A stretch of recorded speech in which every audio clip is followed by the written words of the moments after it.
Searching the internet? Looking to network and hitting the pavement. We've done the work to help you get ready for your next job. We've got the experts and the latest tips, and we've got you. This is Job Hunt Indiana.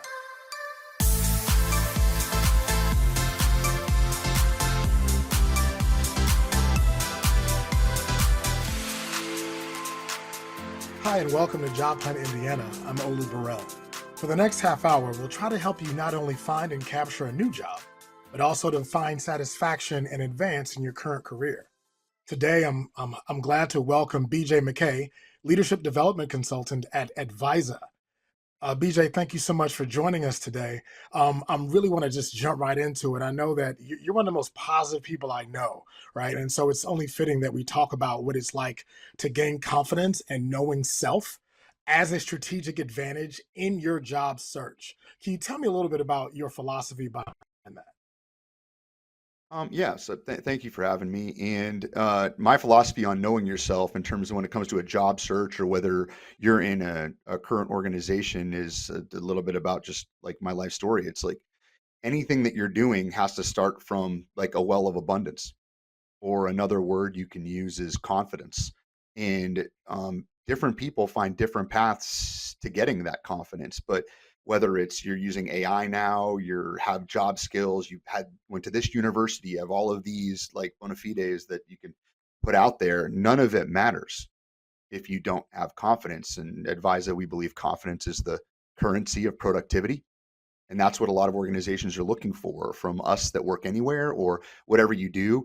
So like really, Olu, when you're in my life, the whole narrative has been trying to manage ego, self-doubt, lack of self-worth, a lot of those things, particularly if you're watching this and you are on the hunt for a job, those would be realistic things to feel. But it's when we can actually refill that level of abundance or feeling of abundance to have that confidence to go out there that I am worthy. I do have value to bring. I can listen. I can be curious. I can make mistakes. I can do all the things, but do so with a level of confidence, which kind of be your shield against some of the things that folks might be feeling. That certainly has worked for me. Yeah, and I appreciate you saying that. And I'm just wondering, like, if I'm someone that's watching us having this conversation right now, and let's say my confidence has taken a hit, right? We can be honest in saying it's been a long, hard year, right? For a lot of people, and for some people, they might have been in the job search for a while. So, what might you say to those people who might be lacking in confidence? What would be a good way to kind of get back on track?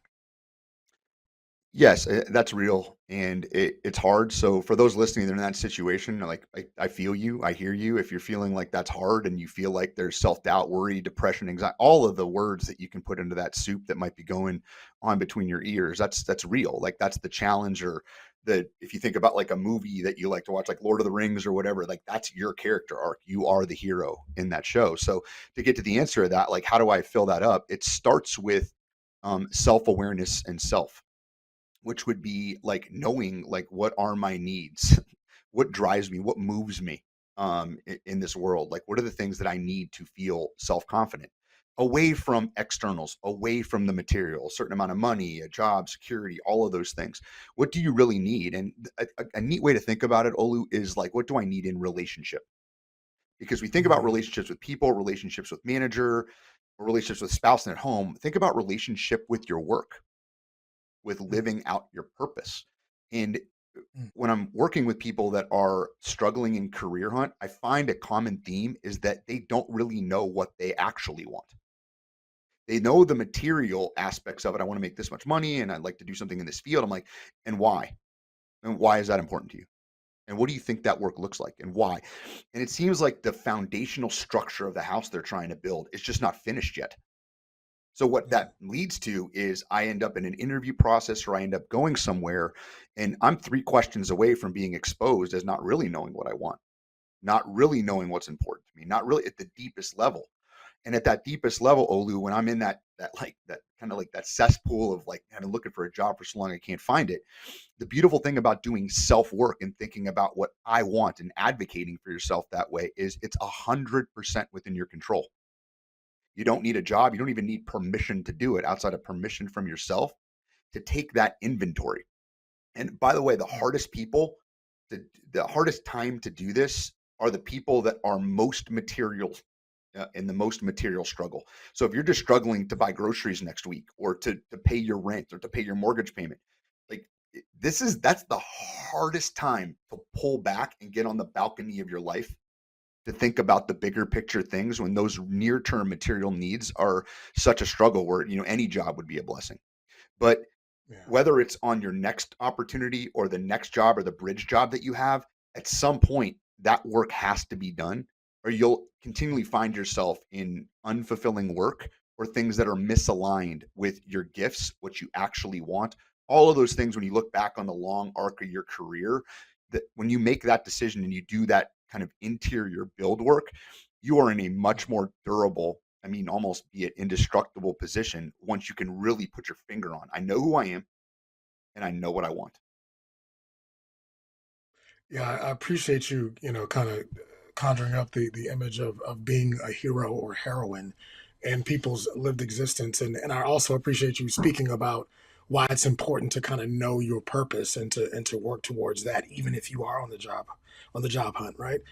And I'm also wondering, for people who might find it hard to kind of look within, right? Sometimes that can be scary. That can be, I don't know what to say, or how can I speak from a place of confidence? Where might they begin in that process, right? If they've never done it before, what might they do practically to kind of connect with the person inside so they can Mhm. bring that person to bear when they are interviewing or when they are filling out that job application?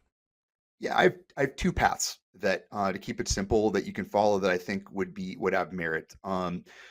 One simple path is, and we might be able to share this somewhere along the line outside of the show, but take some sort of behavioral assessment. We at ADVISA use the Predictive Index. I can share a way to do that for free if anybody's interested. But there's things like DISC, Myers Briggs. There's all kinds of Enneagram is also a popular one.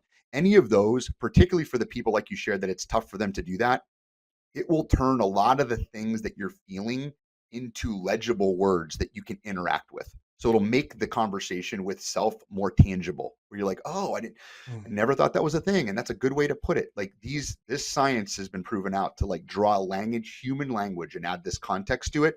And you might not just do one, you might do a couple and find the one that speaks to you. So from a starting point, that would be a simple, anywhere from 5 minute to 10 minute starting point, that gives you a piece of data on you, that you can start building that framework from, and asking those type of questions.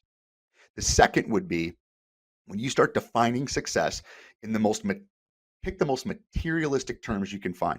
I have an 18-year-old, a 19-year-old now son, and this is what he thinks about. Like, how am I going to make the most money? Whatever. And we constantly peel back the layers. Like, do that. Put that up there. What do you want? How much money are you going to make? How many houses are you going to have? What's this? Like, what are the labels? Put all of them out there. The material signs, billboards, that I am now successful. Then from there, you work what else must be true if and when I have those things. When I get them, what will I now feel? What will I be able to mm, do? Who will I be able to mm, help? Who will think what about me? And start unpacking what else would need to be true if I had $1 million, if I had mm, two houses, if I drove a Bugatti, if I had this high profile job, if I was on, like, this podcast or TV show, or what, pick, it's your life. Pick whatever you want. But the thing that you put the peg in at first is only the starting point for what you actually want. So you can go either direction. Do some sort of behavioral assessment is a nice, easy, simple, light lift, practical starting point for someone to start putting a language to what you feel and what you need. The other is, use the outcomes that you've been dreaming about or having anxiety about every single night, and start unpacking the circle around them. That what would need to be true also for that to be complete? And what will I feel when I accomplish those things? what would need to be true and what would I feel? That's amazing. I appreciate those reflective questions. Thank you for modeling that. And as you were talking about the different assessments, you talked about Myers Briggs, you talked about Enneagram, you even talked about the Predictive Index, which we're Mhm. going to get to. So you just put a pin in that right there, because we want to get back to that, because I think that would be incredibly valuable for our audience. The thing I do want to ask, right, and we know this about each other. We're nerds, and we can kind of learn out this information ad nauseum. And so when I think about it, I'm recognizing that when some people approach assessments, they usually get caught up in what are known as cognitive distortions, or known as stinking thinking, right? And one of the most common stinking thinking is shoulds, right? So how should I respond to these questions to get the desired outcome? Like, how do you Mhm. avoid that trap, regardless of what you fill out, to get that language? How do you avoid the, well, this, I think this is how I should answer, or this is how I should be experienced, or how I should show up? How do you Mhm. kind of break away from that? Let's call it performative nature of asking questions in that way. Right, right. Well, again, I'm back to the number two. I have two different ways to look at this. One is if you're doing it for yourself, you're stripping the entire exercise of its value if you're just doing any one of those assessments on your own volition. You pay 20, $30 for it, or you do it for free. You're doing yourself a disservice because you're just corrupting the data that is only for you. So I would discourage people from thinking, I'm not valuable. Like there's a right or wrong answers. In a valid behavioral assessment, there are no right or wrong answers. I'll repeat that. In a valid behavioral assessment, there are no right or wrong. There's no right PI. There's no right disc. There's no right Myers Briggs. So you're already in this asymmetrical warfare against yourself, which is just don't do that if you're doing it yourself. On the employer side, if you're getting one of these to take for an employer, um, the the same is true, but that you're more likely to adjust and think, who are they looking for? What do they want? They want you. They want you. And by the way, guess who else is getting interviewed? You are interviewing them, even though at this point in time, you might be more in need for that role.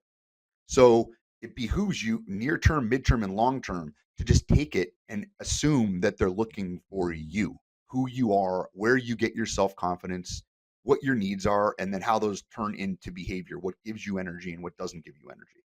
So I think maybe that's my best first answer, Olu. Yeah, I appreciate that, I just made a logical leap with what you said, and so I just want to kind of test this out to see if I'm making sense right now. So when you were talking earlier about, just kind of walking your purpose, knowing who you are, I think what you just said was about there not being a right or wrong answer in any type of assessment, and also putting the power back into the hands of those people who are interviewing, and saying that you're also interviewing the company. And I think it's really important that that gets reiterated, because oftentimes, if you've been searching for a job for a while, or you've been in the same position or at the same level, and you've been looking for some type of glimmer of how do I move up, I think it's really important that we hammer home the actuality that people are looking for you. You have gifts and talents that people need, and that it's really important for that to be part of the confidence building that they have on that end. Would you say that's a fair assessment? I'd say 100%. I think that think about in any relationship, if you're listening to this, that you've been in, that you had to perform to be successful in that relationship. Odds are good. It's not on one of your top 10 list of best relationships that you have. It ends up being exhausting, anxiety producing, fear producing. It's just the midterm and long term game in those relationships. Think about, go back to high school, middle school, wherever you want to go. Like you've been there before and it didn't work out for you then. It didn't work out when you tried it again. And it certainly isn't working out now. So I think that the same is true for this when you're looking for a job. Like the same exact thing is true. Yeah. You have gifts, you have strength. There are at minimum, like I don't have gifts, I don't have strength. I'm pretty like I don't know what I'm going to do. There's things that at minimum give you energy. So if you think about the behaviors, activities like you sit into that give you energy, time disappears because you like them, you're interested in them, you're curious with them. They're worthy of your suffering even. I will do hard things and long things because I am so interested or care so much about this. That is a superpower. Back to heroes and heroines. That's a superpower. Yeah. And people Yeah. sometimes don't know how to package that in a conversation with a potential employer or with even somebody at a networking event. Like, how do I put words to that? Is that valuable to Mhm. anybody? You know what's valuable to people? Curiosity, grit, character, all these things that, like, how do you, every employer is looking to suss that out, not where have you been successful? I mean, one of my favorite questions that people locked in on is like, hey, be locked in if they don't even ask you. Be ready to bring up one of your greatest failures that was your fault and share that dip in your life, what you learned from it, how it, a bankruptcy, a divorce, I got fired from a previous role. Like, I mean, the thing that you're most scared that they're going to bring up, you bring it up, which means you have to do the internal work about what did I learn about how gritty I was, how curious I was, how I dusted myself off, how I remade myself, what I learned. That's what these interviewers are typically looking for. They want to know because when you start the job, they don't expect you to be great at it. They expect you to become great at it over time.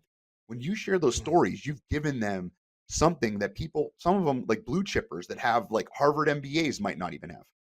And you were walking Mm. around with it all the time. And it just was in this little, like, got to hide that from everybody. Like, that's the kind of vulnerability that's going to pay you forward. The last thing I want to do is cut you off in this momentum, but I'm hoping that you'll stick around and come back and talk to us some more after these quick tips.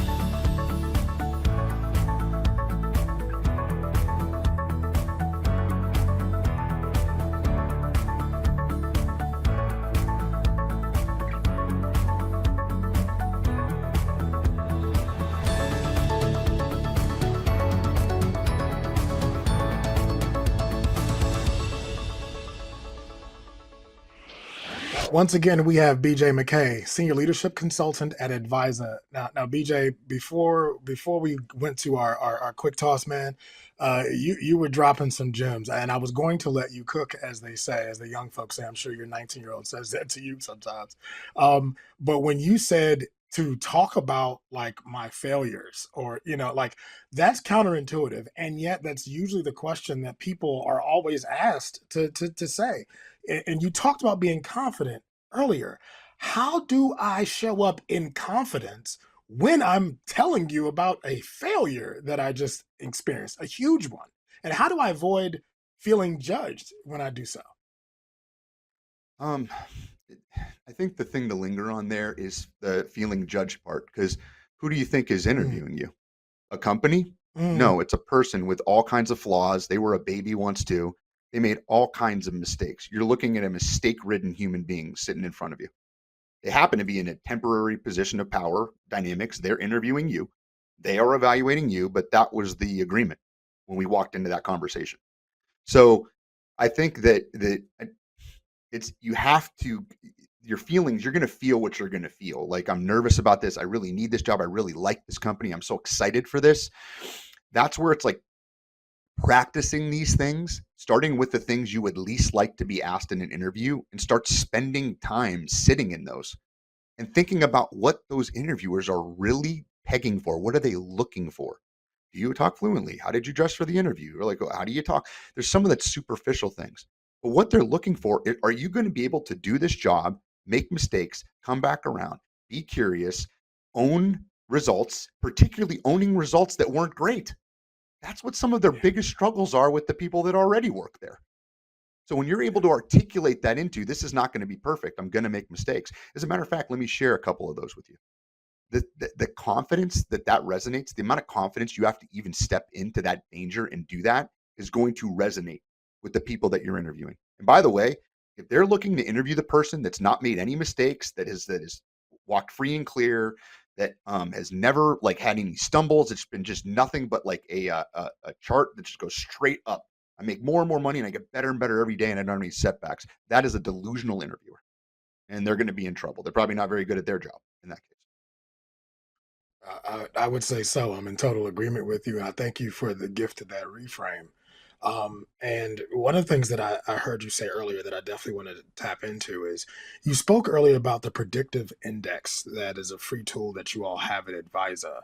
And it sounds like that would be a good tool to use to kind of, to know yourself, right? And to speak from a confident place, and also to own those imperfections, because guess what? We all have them. Can you tell me a little bit more about that tool, and what people can expect to get when they take it? Yes, if you take the predictive index, it's a free choice assessment. There's two questions. It takes roughly 5 to 6 minutes to complete. And what it is it dives into and dials into the drives and needs that an individual has. So it talks about the environment, how you respond to the environment and the people in it. And what you get as an output of that is a behavioral report that actually goes into like your characteristics. How are you wired? Like, where do you get confidence from? And it kind of like will linger away, but like things that are nearer to the midpoint, in our case, there's midpoints and there's further away from this midpoint, that it speaks about your hunger for these different needs. Okay, in all of these situations. So the nearer I am, the less material those are. The further I get away, you'll start making very, very clear connections. Oh my God, when I'm at my best, I'm getting that need met and I'm doing these type of behaviors that give me energy. Oh, when I am at my work, when I'm most exhausted and burned out in my current job or my current relationships, I'm having to give this and I don't have that. Like that is not something that's important to me. And it helps you kind of create an architecture around what type of environments would I thrive in?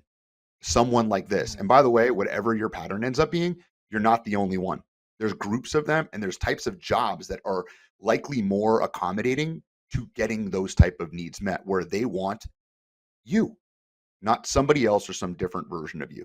So when you take the assessment, what you'll end up getting is a report back that you get to review. And there's a variety of tools that you can get out there to help even do further interpretation of that. With AI, it's got even easier. mm.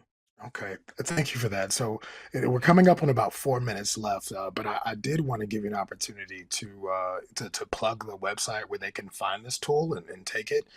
You said it was free, and I know whenever we can, in addition to giving people game about how to advance, we also want to give them resources. Would you mind saying what that is, and we'll try to make sure that it gets posted for people who want to take it. Yes, advisa.com/free PI, ADVISA.com /free PI. Free PI. Thank you. Thank you. And when we think about that predictive index, and I appreciate that you already said it only takes about 5 or 6 minutes to kind of get that at that output. How might someone, and I don't like this word, but I'm gonna use it anyway. How might someone operationalize the feedback they get in that report in order to more confidently position themselves either for to get another job, to get a job, excuse me, or to advance where they are? What's the best use of that you've seen? Yeah, so when you get a data point like that, or any of these, I can even speak more broadly of any of those data points, what you're going like the table stakes is you're going to get an increase in self-awareness. So when you're reading through it, there's certain things you're going to nod your head at, and there's certain things you might be like, "Well, I do what? What does this say about me?" And that's where the value comes when you're thinking about like, where might I be struggling in some of these interviews I'm getting into, or even within my own role at an organization. I want to get a promotion. I want a different job in here. I'm not getting the call. How might I get advancement? Odds are good that when you get that report, something, maybe multiple things will actually jump out to you and be like, I've heard people say that, or I've received that feedback before and I defended myself against and I thought it was a threat to me. It's going to give you an opportunity to take ownership of just who you are. And a colleague of mine, Mike Elliott, who's terrific, he runs our coaching practice, said a great thing. He's like, you should never apologize for your PI or who you are, but you are responsible for that. You are responsible for your behavior. So it's not a cop out. Well, this is just who I am, which some people are always worried about. It's this is who I am, but I'm responsible for it. Mm. I like that. I like that.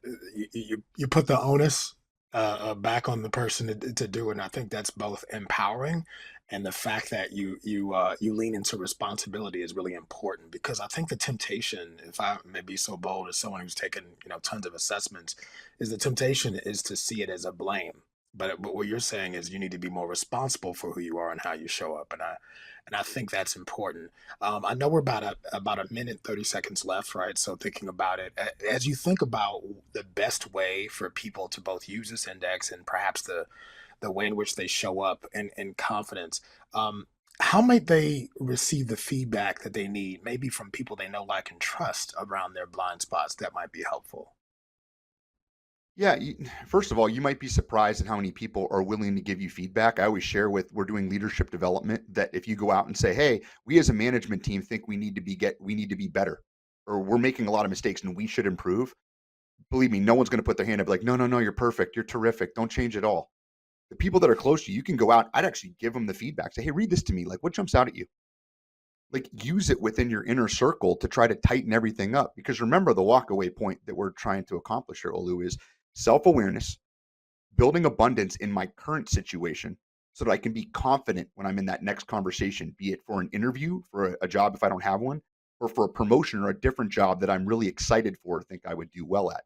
So I would use it as a tool to get validation and see how's that happening and how might I handle that differently, or find people even very different than you. How might I do this differently and get their perspective? Because maybe they're wired in a way that would be super helpful when you get that role, or should you get that role, or even get asked that scary question. You have a response that takes into account who you are and that Yeah. self management or emotional intelligence that I've addressed this. I've thought about that, and here's how I'd handle it. Thanks so much, BJ. We really appreciate your time. You're welcome. Thanks for having me.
What did we learn today?